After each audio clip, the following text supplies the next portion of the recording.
Welcome to the Nursing Post podcast, All Nursing All the Time, with Ashley Moore and Rosa Horsley. This episode is inspired by all nurses everywhere in honor of Nurses Appreciation Week and the Year of the Nurse. So let's have a quick history lesson. If you're a nurse, you were taught about Florence Nightingale. 2020 marks her 200th birthday.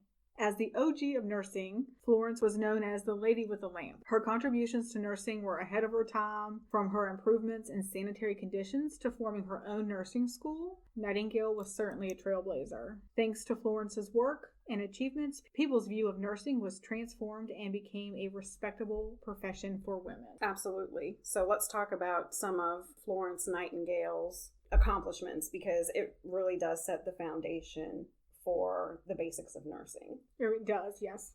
Nurses' Day is celebrated all over the world every year on May 12th in honor of her birthday. And from a young age, she was active in philanthropy, which she helped the ill and the poor people that lived in the village near her home. So she was kind of always involved in giving back. During the Crimean War, she and a team of nurses improved unsanitary conditions at the British base hospital.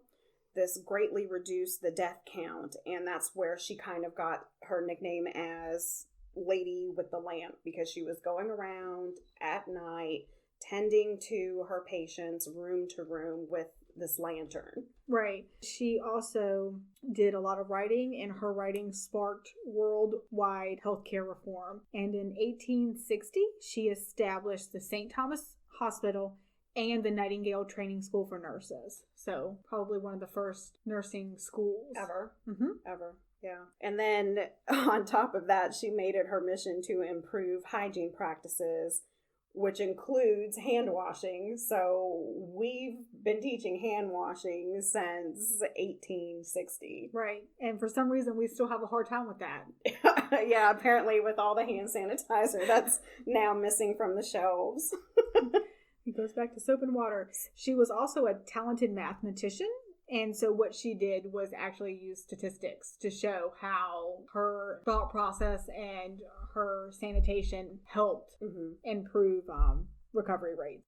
The International Red Cross, which was founded thanks to her, awards the Florence Nightingale Medal to nurses who have given exceptional care to people who are sick and wounded in war and peace. And that I did find extremely interesting, because I didn't even know this award existed. And then I didn't even realize how long Red Cross has actually been around. Right. So to me, that was two kudos. Two kudos. Absolutely, because I didn't know that either. I didn't know that that stemmed from her.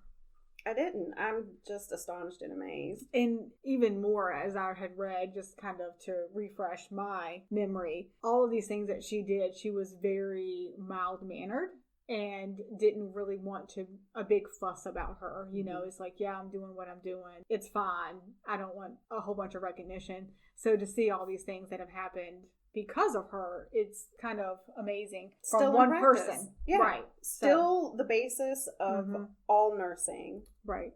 Patient care, hand washing, and hygiene. That's what nurses do now. So to me, it's just amazing.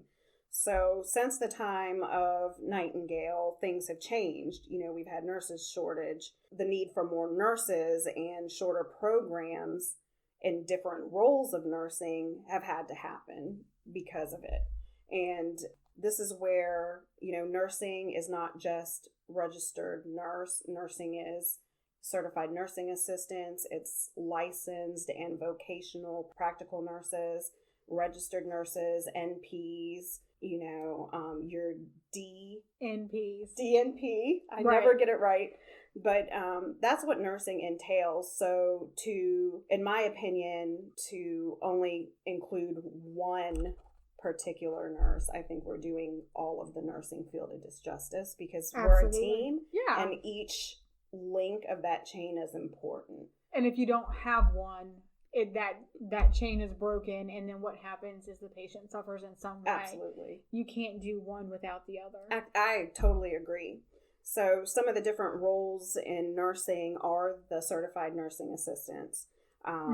This here in our state, which is Virginia, is a 74-hour course in which they receive a certificate. They can add on to that knowledge by becoming a registered medication aide, which is another 68 hours of training, and that usually entails like oral medications and insulin. And that's about the extent of the medications that an RMA can give. And that's under the supervision of an LPN, a registered nurse, and or a doctor.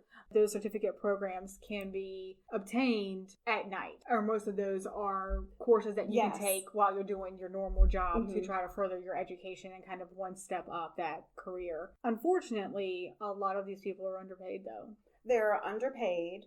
They're, even if they go and get their RMA, the certified nursing assistants, they're typically used for one set of demographic, and that's assisted living. Right. They can't use that RMA, to the best of my knowledge, to go work in the hospital underneath a nurse or... Well, I'm sure they could probably work as a CNA in that factor, but they wouldn't be giving out medications. Correct.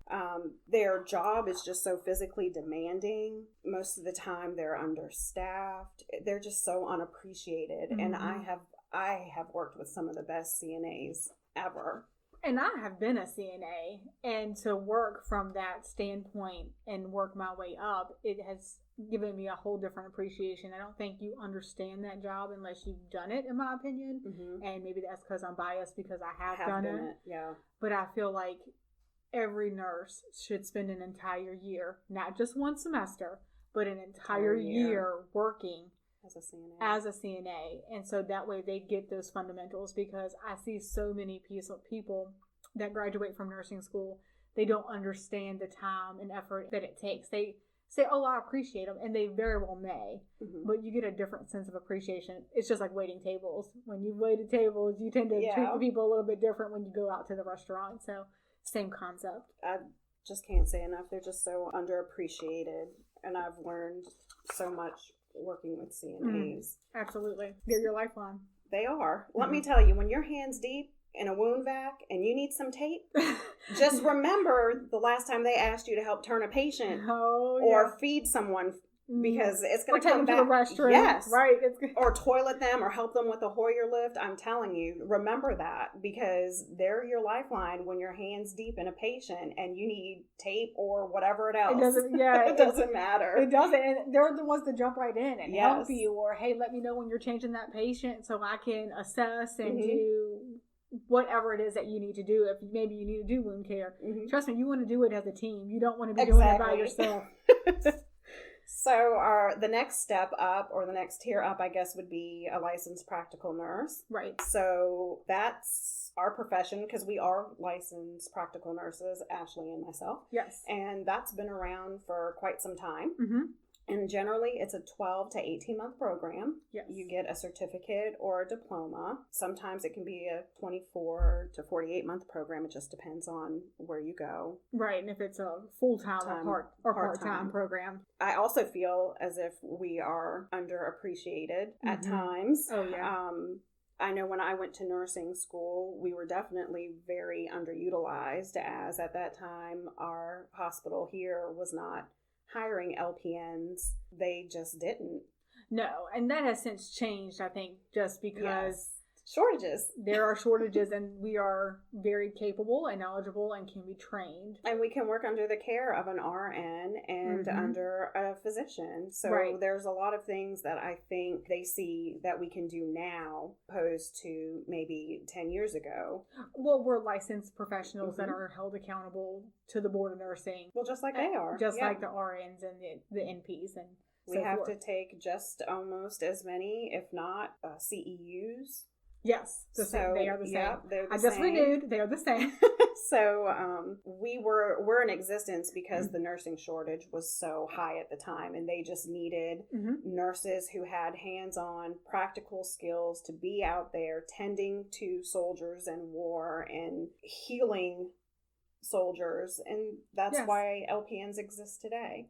And there's a ton of different certificates that you can get in addition to your LPN license that can further your education and your pay. Yes, and so there's a a list, and that list, some of them I knew about from There's like 20 research, and but it goes on even further into other aspects, palliative care, things like that. And we will link that information in our show notes like we always do. As always. There are other programs in which you can build onto your LPN, because there are LPN to RN bridge programs, and a lot of those are online. And as long as you're working as a full-time LPN, they consider that as your clinical hours. So that's an option that's out there. If you have your RN, you can go from registered nurse to, or that can be an associate's in nursing, and then there's a bachelor in nursing, and there's a master's degree that you can get, which would then help you if you wanted to be a nurse practitioner or a midwife,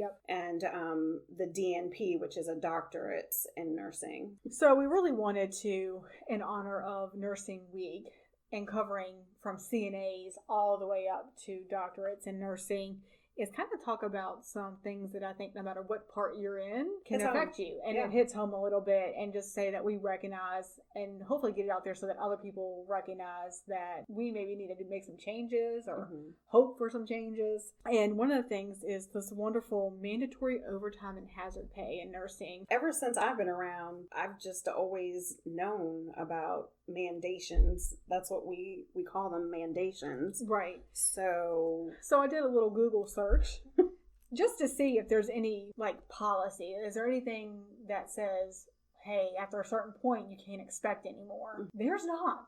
There is no national work hour policy for nurses. This is just crazy to me. According to the Journal of American Nurses Association, when nurses work long hours beyond their choosing, they are at a heightened risk of becoming tired, stressed, resentful, and that leads to, reduced morale and just not very satisfied about your job. Because this generally, if you're doing mandatory OT, it's not a one-time thing. This isn't a once-a-month thing. No. Sometimes this is 2 or 3 times a week thing. Or around the clock type of thing, depending upon where I've been housed and said, it's 16 on and 8 off, and you can sleep in room 18. Yep. Such and such is going to be in bed A. You can do bed B, and this is your shower. And then you start getting this flashback of all the patients who have been in that room. Yes, you're like, that you've cared for. That's really big. I need some dollar flip-flops. Yes. And because I can't bathe. I can't get in that shower. So it's a whole process. But I've been myself actively in that place where people were refusing to come in and was told, if you go home, we're charging you, and you'll have to go in front of the board. And at a certain point, 8 hours off, but when you're not leaving that building, you're on all the time, honestly. How can you get any rest? And that's time to eat, sleep, bathe, relax. And then have to get up and do another 16 hour. Yeah, so, who would think that somebody would ever leave that job? It sounds so wonderful. Yeah, I see that. That's the American dream, right? Burning out, because that's exactly what it is. Burnout. And it's emotional exhaustion, depersonalization of patients, feelings of lack of personal accomplishment by the caregivers, which could negatively affect nurse job satisfaction, and that's where you get your voluntary turnover. Right, and that's when and then you just get into this endless cycle over and over and over again of turnover. It's just constant. And I left that field for several reasons, but one of those being that reason. And I had just had my second child, and I was like, I don't want to keep doing this with kids. I want to be at home with my family, and they don't understand. Oh, well, you're at work. Well, okay, yeah, you did but you come home usually every day. So what's different now? They don't get that, especially at the age that mine were. They did not understand that. They don't. And what's really bad about this is that the risk for error increases after any medical professional has worked more than 12 hours. So after 12 and a half hours, your likelihood of making a mistake has now doubled and tripled. And now you're going into your 15th hour and then your 16th hour. Right. And so that's where all these nursing errors start being made, and they go, oh, well, what are they doing? Why are they not double checking? Why are they not triple checking? It could be that they're exhausted, tired. And it's completely different mindset when you pick up that shift. If you know you're feeling good, or hey, such and such called out, do you mind working a double? Well, I feel pretty good. You know, you go get yourself a latte or whatever your poison is, and you drink it, because as nurses we all have something. It's caffeine, period. In any form. In any form. It's a Mountain Dew or a coffee. It's whatever. And there's been times where it's been both. And so you start thinking about those, okay, yeah, I'm good. But then you work that one and you're done. So there's a big difference between that's mandatory overtime and voluntary overtime. And you can kind of self-assess your mental state before you choose to take on that extra shift. Yeah, when it's voluntary, because there is a difference between being mandated and someone volunteering. Mm-hmm. That means you're able to make adjustments quickly. It's hard 5 minutes before, second shift, and someone's telling you have to mandatory stay, especially if you have children that now you have to find childcare for, if you're taking care of an elderly What if you parent. had a terrible shift? Yeah, what if it was the worst day of your life and I you need were to get just out like, of here. I can't take it. I can't bear it anymore. I feel as if employers in general really just kind of need to step up. Your nursing leader, your unit manager, your DON just should encourage workplace cultures that respect nurses' days off. Right. I've been called in before at 3 a.m. in the morning asking to come in because someone didn't show up or there's been a call out. Yep. I mean, at 3 a.m., I'm not a night owl. I'm not a night nurse. That's third a whole shift. different ballgame. I'm probably rolling around one good time trying to get comfortable in my bed. I don't want you at 3 a.m. You really don't. I'm not my best at 3 a.m. Right. Or being called in on vacation. I kind of feel like we all need downtime. And if you're at work 24/7, how can you decompress and hit start if you've never left? Right. And that kind of brings me to the next part of this is the hazard pay, because there are nurses now that are working mandatory overtime, and there are frontline workers. I mean, are they getting anything extra? Not right now. It all really does boil down to dollars and cents. I mean, it really does. Right now, I think the Democrats have proposed a bill, and the president at one point was all for it, and now there's no supporters in that party of this bill, because it's where's the money coming from? Right. That bill would offer $13 more per hour to the frontline healthcare workers, up to a total of $25,000, a 50% bonus, along with a $15,000 incentive for people who joined the medical workforce surge during the pandemic. And you have to understand, when you graduate nursing school or in the medical field at all, a lot of people have jobs lined up pretty quickly. Pretty quick. So when you're going in, you're negotiating that start date. Yeah, I don't know that I'd be like, yeah, sure, I'm brand new, really don't know what I'm doing, but let's jump in the middle of a pandemic. Yeah. So $15,000 when you have student loans, that may go a long way. I totally agree. I think this is a great thing. This is the political side of me, so you'll have to just forgive me. If you can take money from federal programs to build a wall, why shouldn't we be giving back to our frontliners? Right. The ones who are directly involved with this. Yes. And there is a lot of money in our government wasted. Absolutely. Period. That's a whole nother subject. No matter what side of the fence you're on, it's wasted. There's money wasted, and that's on both sides. And finding out where that waste is and putting it here should be an easy fix. I mean, absolutely. A plug to the ladies. We just need a woman doing it. You never know. Just saying. One of the other issues that we have in nursing are bullies. This is always a sore subject for me. It just makes me sad to think about it. I think most nurses have seen it, and we even say it in nursing, we eat our own. Yeah, we do. It's sad. It is sad. It's terrible. There's enough jobs to go around. I don't understand why we do this, but you get a new nurse and you're rolling eyes, and then they teach anything in school. And when I read this statistic, it kind of set home that we need to do better as nurses. The statistics said 36% of calls to the Workplace Bullying Institute are from nurses. That's more than any other profession. So kind of a couple disgusting. of things I learned is I didn't even know there was a workplace I didn't either. bullying institute. Okay. I'm kind of disgusted sad. that we're the reason. And we're the ringleaders. Yeah. And I'm looking around and, you start thinking back. Have you ever done this? Yeah. And at some point we probably all have said, oh my gosh, like this is nursing 101. What in the heck is your problem? That's considered bullying. That's considered bullying. And so now I'm like, okay, let me rethink the way I phrase stuff and say, okay, now let's go over this again. Maybe you should write it down. Yeah, I think approach is important to this.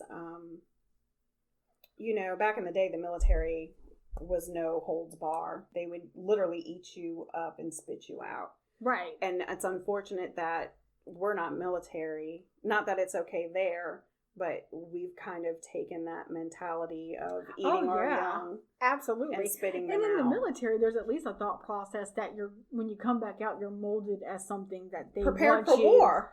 To, They're preparing you for war. We're just trying to care for patients here, which sometimes is like a war zone, like now, but most of the time it is not. 85% of nurses have been verbally abused by another nurse. And so not by a physician who's on a power trip, by another nurse, by a fellow nurse. Yeah. So that's harassment of new nurses.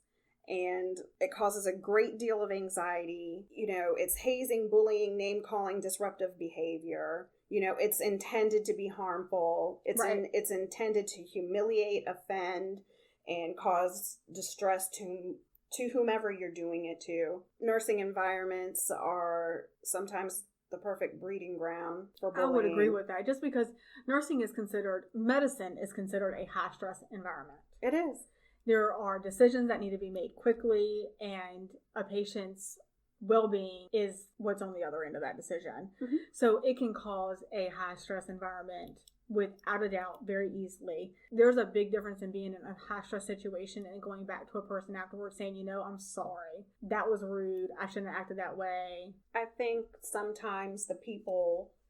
because nurses that are being bullied, half the time, or more than half the time, they don't say anything because they're afraid of, that person harassing them more, or other nurses doing it to them, or just being the oddball out, Right.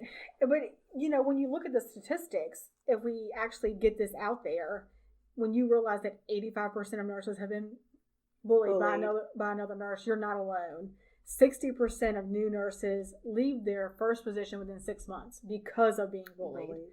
And 21% of all turnover can be attributed to bullying. So that alone right there should be a wake-up call for a lot of people to think before they speak. Absolutely. And this is in elementary. I think we as nurses worked very hard for our education and our accomplishments and goals. And this, to me, is so elementary. Right. This behavior is so elementary. It really should be. So a couple of ways that you could stop it is, one, you have to recognize that you're being bullied. Yeah. I mean, I think some people just say that's how their personality. Karen is just that way. Mm-hmm. Well, Karen, no. It's not okay, Karen. It's not okay. You want to separate yourself from the person. Yeah, whoever's harassing you or bullying you. Right. I mean, and that's within reason. I mean, if you're working the same shift together and you need to count on each other, you need to do that. But this is where bullying can interfere with patient care, because if you don't want to go to Karen to ask for help because you don't know something and they're a skilled nurse and been doing it for years, then your patient's going to suffer. Absolutely. So it's really important that if they're being that way, that you're talking to your supervisor, maybe talking to another nurse. Yes. Ask for help. Ask for help. Tell someone, anyone. It doesn't even have to be another nurse. It doesn't have to even be in your department. Right. Just go tell somebody. Talk it out with anybody, because a lot of times when you talk something out, you can work it out. I totally feel that way. Yes. And then, lastly, you can actually confront the person. You don't have to even be aggressive about it. Because some people just don't like confrontation, and they just feel as if they can't address the situation at all. So if I say to you, Ashley, that was horrible. Like, your work today was just god awful, and I don't know how much longer I can put up with this. I would expect you to say, I don't appreciate that tone, or I don't appreciate what you're saying to me. And it's not even, like extremely confrontational. You're just saying, hey, I don't appreciate what you said. Maybe you need to think about that. Right. And it's all I've always said this, it's all in approach. You can tell people the worst news, but approach them right. And in nursing, you're going to have to tell people bad news. All the time. I think it's all in approach. I know, have that same mentality when it comes to that. Mm-hmm. Hey, look, I want to make sure that we're on the same page. I want to make sure that you understand that this is how I'm taking it. And they may say, wow, I didn't mean it like that at all. They might have not even noticed it. And they may apologize for it. And if not, then there's always a way to escalate that up. I think we also need to realize being silent is just as bad as being the bully, because it's saying that you're complacent and you're okay with it. Right. So if you're not standing up for your coworker when you see blatant disrespect or bullying or harassment, mm-hmm. you're just as guilty as the person doing it. Right. And I think sometimes it may be easier coming from somebody else. Like if I've worked with somebody for 5 years and somebody new's coming in and they're just being nasty to them for whatever reason, and I recognize that because I know the personality, mm-hmm. I've worked with for so long, to go to them and say, look, why are you acting that way? They're new. Give them a break. They may just say, well, what are you talking about? Well, they've only been here 30 days. They don't know our flow. Give them a break. Yeah. They're still learning. Whether they're new or not, they're new to that area. Well, you can't complain about being short-staffed and then eat your staff and spit them out. Like, I couldn't imagine why they wouldn't stay. Another one of the things that wanted to touch on was something that I don't think is touched on enough. And I think it really leaves us at a loss. And it's kind of a big jump from bullying, but it's kind of another topic that I think, if everybody can find their namaste, if everybody can just find that higher calling, or their inner peace, their namaste, mm-hmm. that's very important. I don't think people realize spiritual care is extremely important. And, based on your religion or your background, your beliefs wholeheartedly align mm-hmm. whatever decisions you make as a patient. And it affects, how your provider possibly can treat whatever ailment you have.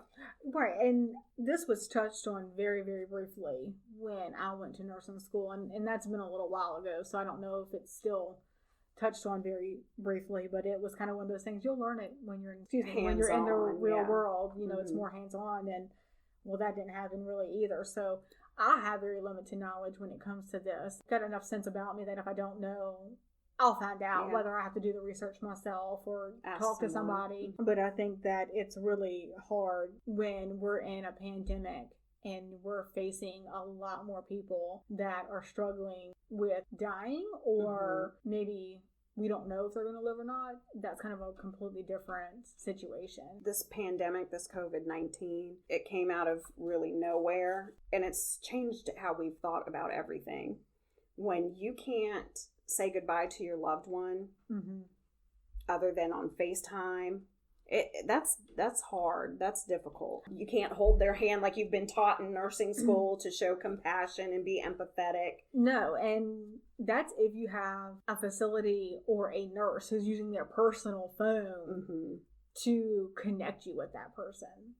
Spiritual care is so important, and I feel like every nurse needs to appreciate and respect the patient as an individual, and part of that is their spirituality. Yes. Because it makes who they are. It has positive effects on individuals' stress responses, their well-being, their sense of integrity, and their interpersonal relationships. Mm-hmm. So I think nurses lack a clear role, clarity in this role. Mm-hmm.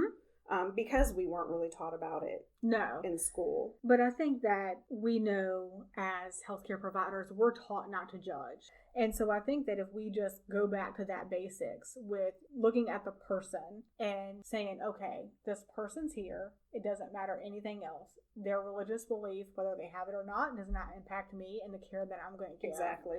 I'm going to care for that patient. And if they need a prayer, then we'll contact the chaplain and mm-hmm. we'll get somebody in there that can help them with that. That's part, just like you would say, hey, this person's in here, they need a GI consult. That's what you do. You refer them out to GI. So you just add that in to that your nursing care. Mm-hmm. Yeah, absolutely. I think there needs to be more education for nurses about this. I feel like mostly when we see spiritual care, it's tied to hospice and palliative care. Yes. At that point, they are probably seeing a chaplain or, Right. But I mean, maybe somebody's newly diagnosed with cancer and they're not actively dying. Maybe that's when they need to reach out to whatever they believe to find that sense of comfort at their time of need, which is what we're supposed to do. So do you think this should be included in like nursing curriculum, like a class all in of itself, or the little blurb that we ended up getting when we were in school? No, I think that we absolutely need to expand on it. I mean, a day lecture and we were moving on. Crazy. So yeah, I think that there needs to be something inside of the nursing curriculum from CNA all the way through where we say, this is how you help, this is what you can do, this is how you manage. And then at that time, if you want some more education, then maybe there can be like a post-certificate program. That would be awesome. I was just thinking that. How interesting would that certification be, being able to learn about all those different I wonder if they do that religions. in the palliative care one. Because there is a palliative care research. Yeah, that's all. That's certification. Yeah, that would be. Yeah, that's maybe. Homework. We'll just have to pin that one. So nursing today, we've talked a little bit about Florence Nightingale, who I call Flo, like she's my best friend. But compared to the past and where we've gotten today, we still have issues. Flo created the whole nursing school training thing because there are shortages of nurses. But even today, we still have that issue. We're still so short. I don't think 2020 is the year of the nurse. I feel like all these years have been the year of the nurse. I think COVID has brought our dutifulness and, our care to the forefront. But this isn't anything new if you've been a nurse. This is what we've always done. We've always stepped up to the challenge and meet it head on. Right. I don't think 2020 should have been the year that we were recognized. I kind of feel like we should have been recognized all along. Because most of the time, the person who gets the credit is the physician or the person that's treating you. Yeah. I don't really feel like we as nurses get the recognition that we deserve. Yeah, they're not taking you to the bathroom. This ain't Grey's Anatomy. No. No, it doesn't. 3 doctors, let me tell you, are not changing your position, okay? No. They're not loading you up in a Hoyer lift. It's not. Yeah, it doesn't work that way. And I think that you're right. I don't think 2020 is, quote, the year of the nurse in a positive way. I think it's going to be, this is the year that we found out what nurses actually do and how underappreciated they are across the board. Absolutely. So I agree with that 110%. I do think what we're asking nurses of, we're asking nurses to volunteer to go to some of the hardest hit areas that are being impacted by COVID. They're coming out of retirement. Yes. They're doing so in working conditions that have led to protest. And that we never would have thought would have ever been an issue. Like, if you would have told me, oh yeah, there's going to be a pandemic and you're not going to be able to have masks, I would have been like, yeah, shut whatever. Up. I would have been like, shut up. Yeah, no way. This is not 1860. Shut up. You mean we haven't been washing hands this whole time? Oh, shut up. That's, I don't know. That bothers me so badly. But the thing is that you have these nurses that are so dedicated, yes. not just to patient care, because generally if you're a nurse, that's what you should do, but they're caring for the next nurse. They have gone up head to head with the CEOs of hospitals, letting them know that this shortage is not acceptable. You can't expect us to be in the front line, literally treating COVID patients and not have gowns, not have, masks, not have gloves. And because of this, they've been labeled whistleblowers and have had retaliation. Absolutely. They've lost their jobs. They're forming unions to fight back, to say, hey, this is not okay. And what is so amazing to me is we're like, oh, they're great. They're these unsung heroes. They're doing all these things. We're so happy for our nurses. Push comes to shove, they're not really. Absolutely. There's still some places that don't have adequate PPE. Right.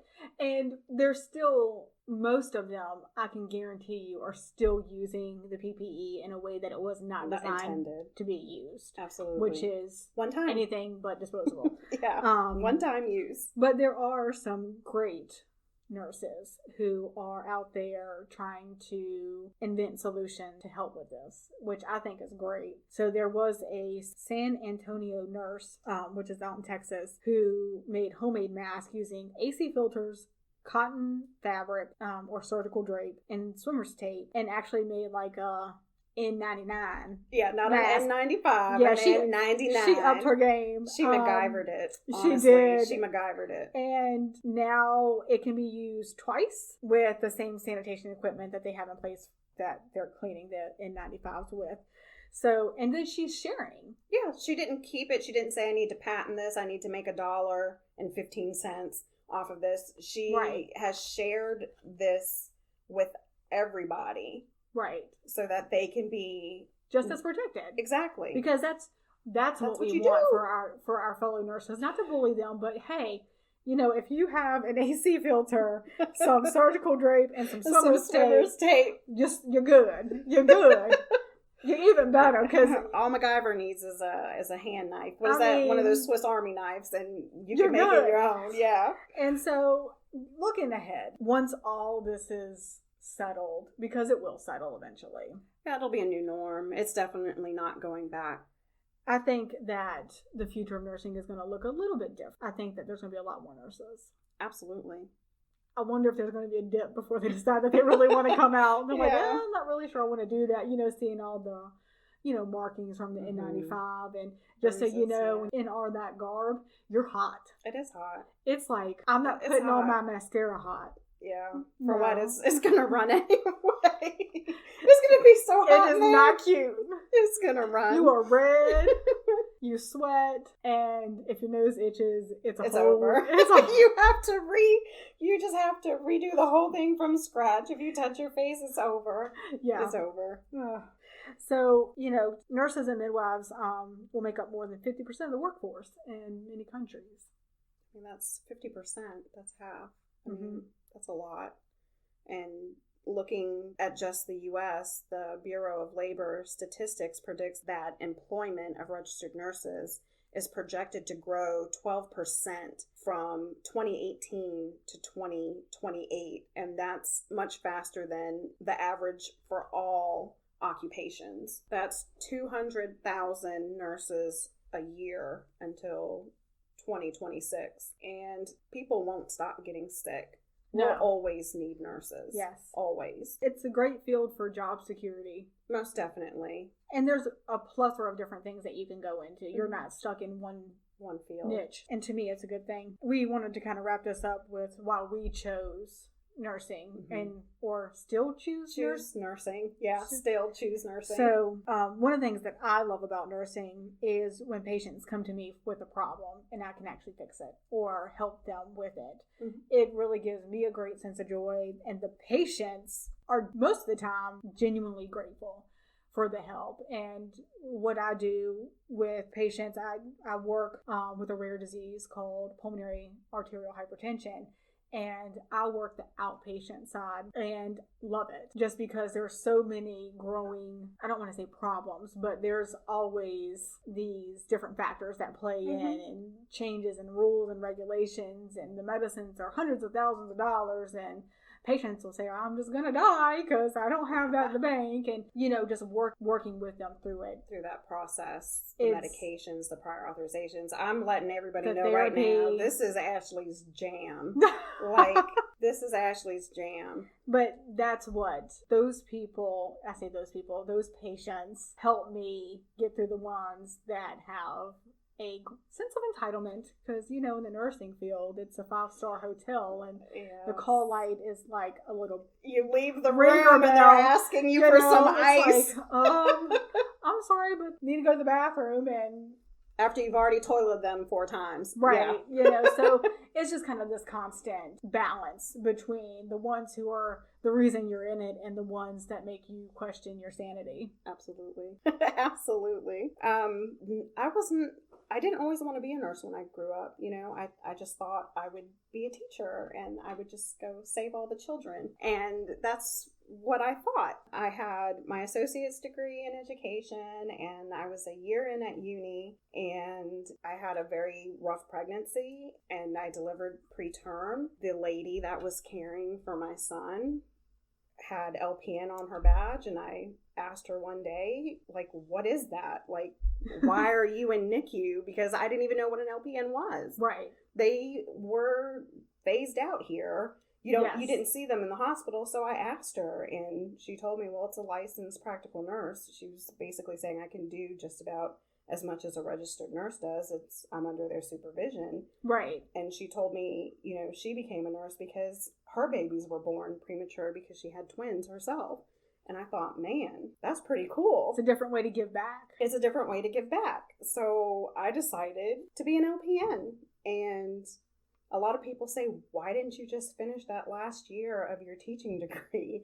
You would have weekends, holidays, and summers off. But I feel more rewarded giving back to patients, teaching their families. So I don't feel like I gave up my education degree. I feel like I'm using it every single day. You are. Yes, you are. Absolutely. Whether you're teaching somebody how to use an inhaler or teaching them about medication compliance, or their family has questions. I feel like we always use that in nursing. Right. We're always educating.